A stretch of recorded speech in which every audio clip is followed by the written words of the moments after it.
श्री शिवाय नमस्तुभ्यम। दोस्तों, प्राचीन काल में देवताओं और असुरों में पूरे 100 वर्षों तक घोर युद्ध हुआ था और देवराज इंद्र देवताओं के नायक थे।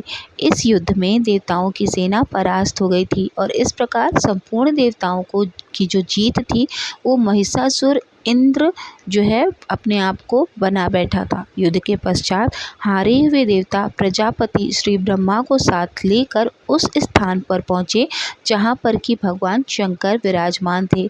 देवताओं ने अपनी हार का सारा वृत्तांत भगवान श्री विष्णु और शंकर जी को कह सुनाया। वे कहने लगे, हे प्रभु, महिषासुर सूर्य, चंद्रमा, इंद्र, अग्नि, वायु, यम, वरुण तथा अन्य देवताओं के सब अधिकार छीनकर सबका अधिष्ठाता स्वयं बन बैठा है। उसने समस्त देवताओं को स्वर्ग से निकाल दिया है। वह मनुष्यों की तरह पूरी पृथ्वी पर विचरण कर रहे हैं। दैत्यों की सारी करतूत हमने आपको सुना दी है और आपकी शरण में हम इसीलिए आए हैं कि आप उनके वध का कोई उपाय सोचें। देवताओं की बातें सुनकर भगवान श्री विष्णु और शंकर जी को दैत्यों पर बड़ा गुस्सा आया। उनकी भौहें तन गईं और आंखें लाल हो गईं। गुस्से में भरे हुए भगवान विष्णु के मुख से बड़ा भारी तेज निकला और उसी प्रकार का तेज भगवान शंकर, ब्रह्मा और इंद्र आदि दूसरे देवताओं के मुख से भी प्रकट हुआ। फिर वह सारा तेज एक में मिल गया और तेज का वह पुंज ऐसा दिखता था जैसे कि बहुत बड़ा पर्वत हो। देवताओं ने देखा कि उस पर्वत की ज्वाला चारों ओर फैली हुई थी और देवताओं के शरीर से प्रकट हुए तेज की किसी अन्य तेज से तुलना नहीं हो सकती थी।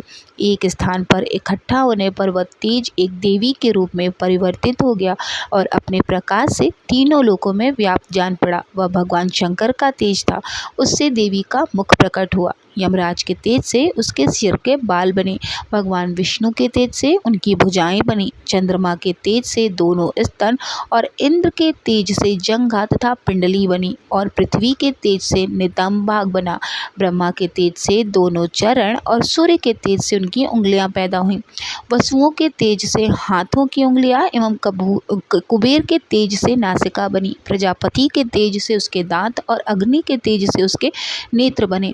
संध्या के तेज से उसकी भौहें और वायु के तेज से उनके कान प्रकट हुए थे। इस प्रकार उस देवी का प्रादुर्भाव हुआ था। महिषासुर से पराजित देवता उस देवी को देखकर अत्यंत प्रसन्न हुए। भगवान शंकर ने अपने त्रिशूल में से एक त्रिशूल निकालकर उस देवी को दे दिया और भगवान विष्णु ने दिया उस देवी को चक्र। उस देवी को वरुण देव ने शंख भेंट किया। अग्नि ने इसे शक्ति दी। वायु ने उसे धनुष और बाण दिए। सहस्त्र नेत्रों वाले श्री देवराज इंद्र ने उन्हें अपने वज्र से उत्पन्न करके एक दूसरा वज्र दिया और इरावत हाथी का एक घंटा उतारकर देवी को भेंट कर दिया। यमराज ने उसे काल दंड में से एक दंड दिया। वरुण ने उसे पाश दिया। प्रजापति ने उस देवी को स्फटिक की माला दी और ब्रह्मा जी ने उन्हें कमंडल दिया। सूर्य ने देवी के समस्त रोमों में अपनी किरणों का तेज भर दिया। काल ने उसे चमकती हुई ढाल और तलवार दी। उज्ज्वल हार और दिव्य वस्त्र उसे भेंट किए गए और इनके साथ ही उन्हें दिव्य चूड़ामणि भी दी गई। 2 कुंडल, कंकड़, उज्ज्वल अर्धचंद्र, बाहों के लिए बाजूबंद, चरणों के लिए नुपुर, गले के लिए सुंदर हसली और अंगुलियों के लिए रत्नों की बनी हुई अंगूठियां भी उसे दी गईं। विश्वकर्मा ने उन्हें फरसा दिया और उसके साथ कई प्रकार के अस्त्र और अभेद्य कवच भी दिए। इसके अतिरिक्त उन्हें कभी न कुम्हलाने वाले सुंदर कमलों की मालाएं भी भेंट की गईं।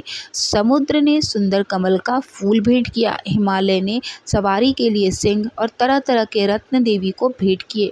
यक्षराज कुबेर ने मधु से भरा हुआ पात्र और शेषनाग ने उन्हें बहुमूल्य मणियों से विभूषित नागहार भेंट किया। इसी तरह से दूसरे देवताओं ने भी उन्हें आभूषण और अस्त्र देकर उनका सम्मान किया। इसके पश्चात देवी ने उच्च स्वर से गर्जना की। उसके बाद भयंकर नाद से आकाश गूंज उठा। देवी का वह उच्च स्वर से किया हुआ सिंहनाद पूरे आकाश में समा न सका। आकाश उनके सामने छोटा सा प्रतीत होने लगा। उससे बड़े जोर की प्रतिध्वनि हुई जिससे समस्त विश्व में हलचल मच गई और समुद्र कांप उठे, पृथ्वी डोलने लगी और सबके पर्वत जो है हिलने लगे। देवताओं ने उस समय प्रसन्न होकर सिंहवाहिनी जगतमयी देवी से कहा, देवी तुम्हारी जय हो। इसके साथ महर्षियों ने भक्ति भाव से विनम्र होकर उनकी स्तुति की। संपूर्ण त्रिलोकी को शोकमग्न देखकर दैत्यगण अपने सेनाओं के साथ लेकर और हथियार आदि सजाकर उठ खड़े हुए। महिषासुर के क्रोध की कोई सीमा नहीं थी। उसने क्रोध में भरकर कहा, यह सब क्या उत्पात है। फिर वह अपनी सेना के साथ उस ओर दौड़ा जिस ओर से भयंकर नाद का शब्द सुनाई दिया था, और बहुत आगे पहुंचकर उसने देवी को देखा, जो कि अपनी प्रभा से तीनों लोगों को प्रकाशित कर रही थी।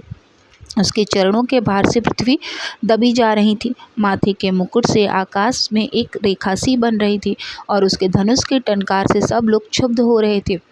देवी अपने सहस्त्र भुजाओं को संपूर्ण दिशाओं में फैलाए खड़ी थी। इसके पश्चात उनका दैत्यों के साथ युद्ध छिड़ गया, और कई प्रकार के अस्त्र शस्त्रों से सब प्रकार की दिशाएं उद्भाषित होने लगी। महिषासुर की सेना का सेनापति चिछुर नामक एक महान असुर था। वह आगे बढ़कर देवी के साथ युद्ध करने लगा, और दूसरे दैत्यों की चतुरंगिणी सेना साथ लेकर चामर भी लड़ने लगा, और 60,000 महारथियों को साथ लेकर उदग्र नामक महादैत्य आकर देवी से युद्ध करने लगा, और महाहनु नामक असुर 1 करोड़ रथियों को लेकर असिलोमा नामक असुर 5 करोड़ सैनिकों को साथ लेकर युद्ध करने लगा। वास्कल नामक असुर 60 लाख असुरों के साथ युद्ध में आ डटा। विडाल नामक असुर 1 करोड़ रथियों सहित लड़ने को तैयार था। इन सब के अतिरिक्त और भी हजारों असुर, हाथी और घोड़े सब साथ लेकर लड़ने लगे, और इन सब के पश्चात महिषासुर करोड़ों रथों, हाथियों और घोड़ों सहित वहां आकर देवी के साथ लड़ने लगा।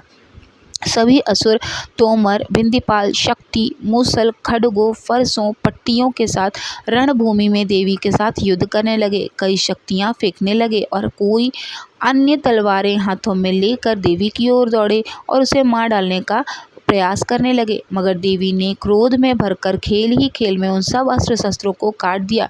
इसके पश्चात ऋषियों और देवताओं ने देवी की स्तुति आरंभ कर दी, और वह प्रसन्न होकर असुरों के शरीरों पर अस्त्र शस्त्रों की वर्षा करती रहीं। देवी का वाहन भी क्रोध में भरकर दैत्य सेना में इस प्रकार विचरने लगा, जैसे कि वन में दावानल फैल रहा हो।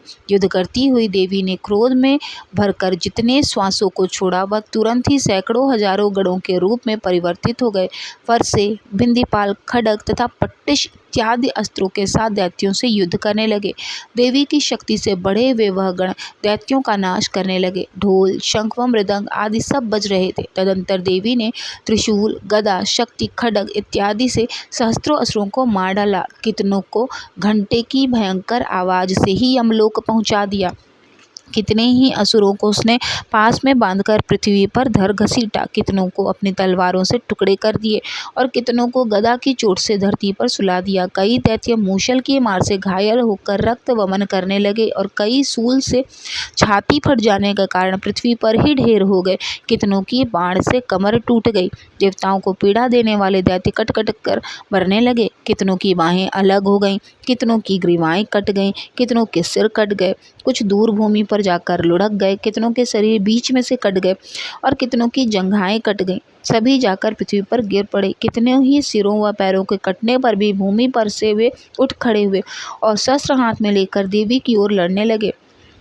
कई दैत्यगण भूमि में बांजों की ध्वनि के साथ नाच रहे थे। कई असुर जिनके सर कट चुके थे, बिना सिर के ही धड़ से हाथ में वज्र और शस्त्र लिए लड़ रहे थे। दैत्य रह रह कर ठहरो ठहरो कहते हुए देवी को युद्ध के लिए ललकार रहे थे। जहाँ पर यह घोर संग्राम हुआ था, वहाँ की भूमि रथ, हाथी, घोड़े और असुरों की लाशों से भर गई थी, और असुर सेना के बीच में रक्तपात होने के कारण रुधिर की नदियाँ बह रही थीं। इस तरह देवी ने असुरों की विशाल सेना को क्षण भर में इस तरह से नष्ट कर डाला, जैसे तृणकाष्ठ के बड़े समूह को अग्नि नष्ट कर डालती है। यानी कि तृण का घास का कोई ढेर हो, उसे अग्नि जला दे। और देवी का सिंह भी गर्दन के बालों को हिलाता हुआ और बड़ा शब्द करता हुआ असुरों के शरीरों से मानो उनके प्राणों को ढूंढ रहा था। जहाँ देवी के गणों ने जब दैत्यों के साथ युद्ध किया, तो देवताओं ने प्रसन्न होकर आकाश से उन पर वर्षा की। इस प्रकार सबको रौंदते हुए महिषासुर और उसके सैन्य का संहार करते हुए ब्रह्मचारिणी देवी ने युद्ध समाप्त किया। यह युद्ध का दूसरा अध्याय था। महिषासुर सैन्य बंध के रूप में संपन्न हुआ। और इस तरह से इस दुर्गा सप्तशती का दूसरा अध्याय यहीं पर समाप्त होता है।